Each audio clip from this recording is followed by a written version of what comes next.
Right, look, guys, you're watching Geeks, and we're today talking about Fear of the Walking Dead season 7, episode 9 to 12. First time watching and reviewing. Yeah, obviously we're continuing this show that I haven't seen before, and like I've said, this show has been very rocky. It's had its high moments and it's had its low. The main show is perfect. Yet again, Series 7 does that. The last couple of episodes, I really enjoyed it. I was like, oh my god, Series 7 could be my favourite series. And then these episodes, I have problems. And I'm just like, I have problems with these episodes. So, number 9 was a totally different U-turn to where we left off with episode 8, I found. Episode 8 was awesome. And then we go to a U-turn like episode 9. And I'm just like... But funny enough, me going, why have they done this? For me going like that, I've just realised episode 9, out of episode 9 to 12, episode 9's my favourite. What? Yeah, like, the U-turn they did, I wasn't much of a bigger fan of. But out of these 4 episodes, episode 9 at least was very interesting, with the aspect of that guy who couldn't hear, who played music, and Alicia, and him dealing with her, and her on the run, and him helping them, and eventually that guy who's playing the bagpipes and sacrifice himself for Alicia, and her and Morgan get off, you know? I thought that whole story was really cool, and him obviously losing his wife because of the blast is very much like before the zombies occurred, it's now before the blast.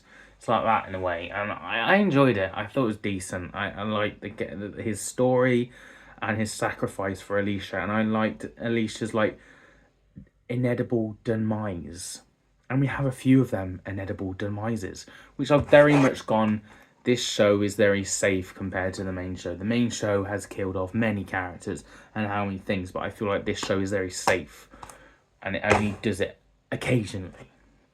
But Alicia's demise is coming. We've also got Charlie, that girl. We learn that she's infected, and then obviously John, or John's dad, is it? I'm not sure. I don't know. The old guy anyway who gives the baby to Morgan. He's sacrificed pretty much and getting eaten alive by zombies at one point, you know. So we have got some people getting killed off now who we've been following, which is good. It's interesting. It makes the stakes rise higher. But episode 10, I can't really remember what order these episodes went in. I watched them all in one go, so it's hit and miss. Episode 9 really solid. I've talked about that. Episode 10, I'm trying to think what happened. I think it was... No, it's all a mix. So we've got the guy who can cut hair, that storyline, and him having basically like speaking to that other woman and how you don't betray me sort of thing. That was very boring. That episode actually stunk, and I can't tell episode 10 or 11 that happened in. And either way, the one who guy cuts hair, you know that guy, he's a bit of a big guy, he has a problem with Vincent in the past. Him, his story, his episode was naff. Absolute dread and I think it was episode 11. I'm remembering now because Charlie's one was episode 10. We'll get onto that in a minute then. But yeah, that really dragged me, and I was like, look at the clock, come on, finish, because every character gets an individual story, and like I've said, if we cut to Vincent and Morgan, then get to the guy with the cutting hair, and we just do scenes in one episode, it would make it more interesting, because I'm not stuck with a character I don't care about, or I'm not stuck with, I miss Morgan in this episode, you know? Just split the characters up into one episode. Don't do individual stories of each character. I find that really dragging. Anyway, that being said, absolute stinker of an episode. Found it very boring. Episode 10. Episode 10 was the Charlie one, I think. And that one was alright. It was alright. It was decent, you know. She was very much trying to get in, and I completely forgot about her, to be honest. I completely forgot, and we haven't seen her really in a long time, in quite a while. And when she's brought up, I'm like, oh yeah, she exists. But yeah, That's the problem with these characters. They do tend to be a long time until we've seen them again in certain scenarios. And then you're like, oh yeah, she exists. That person exists. All right. But yeah, she's in this and obviously gets a love story with one guy. And the guy, while Vincent is recovering from that poison, I guess, that other guy with the glasses is taking over what Vincent's role, sort of, and he's very evil. He's been for the last couple episodes now taking over things and doing things his way, and this is what Vincent would want to do, and that sort of vibe really. And he's a very nasty piece of work. He kills Charlie's boyfriend. Can you really call that? They just really met, but love interest, which was like, oh, and he was gonna kill Charlie, but that doctor woman stepped in and was like, no, wait a minute. If you kill me, this place goes down because I'm the only doctor in this place. I will come and kill you, sort of vibe. I find it interesting. Of course, Charlie's ticking time bomb now. She's been infected. We see that in her, and she hasn't got long left. And I do like that ticking time bomb on our characters. I have to admit, it raises the stakes.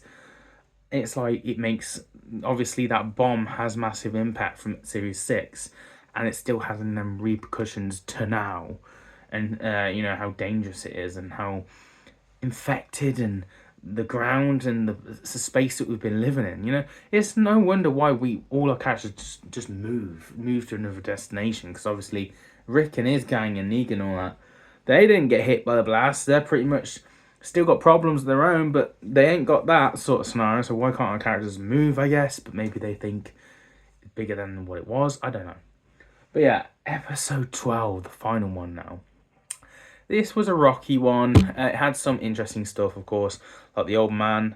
I'm not sure if he's called John as well as his son that was called John, I think. But anyway, the doctor woman, she lost her husband, and her husband was the dad of this guy. Yeah, the old guy who has the baby at the end and gives it Morgan. That's what I'm on about. That was a cool sacrifice, but also it was all about giving the baby to him. Vincent trying to stop that. But also the guy in the glasses getting thrown off the roof. He gets his comeuppance at least. That's nice. There's not much else to say about the story. It's really just, and certain characters having hissy fits and arguments and stuff thing. But of course, Vincent leads the line to Morgan: if you come back, I will kill the people you love. They are in my tower. I will kill them. So it's like war now sort of vibe, and he's threatening Morgan if he returns, this will happen. So yeah, it is interesting.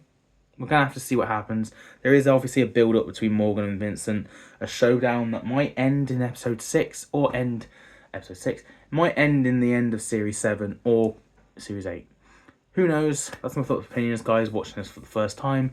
Ranking these episodes, I have to be harsh. I did hardly enjoy most of the stuff. There was kind of cool ideas here and there. But yeah, I'm giving this a 5. A generous, average 5 out of 10. Really generous to me. But that's my thoughts and opinions, guys, on that. Of course, we'll talk about some more Fear of the Walking Dead stuff as we go next week. But of course, I don't just talk about Fear of the Walking Dead. I talk about the main show. I talk about Doctor Who, Rick and Morty, Star Wars, Marvel, DC, you name it. Really place to be for a geek like me. So join and subscribe. See you guys in the video soon. Have a nice day.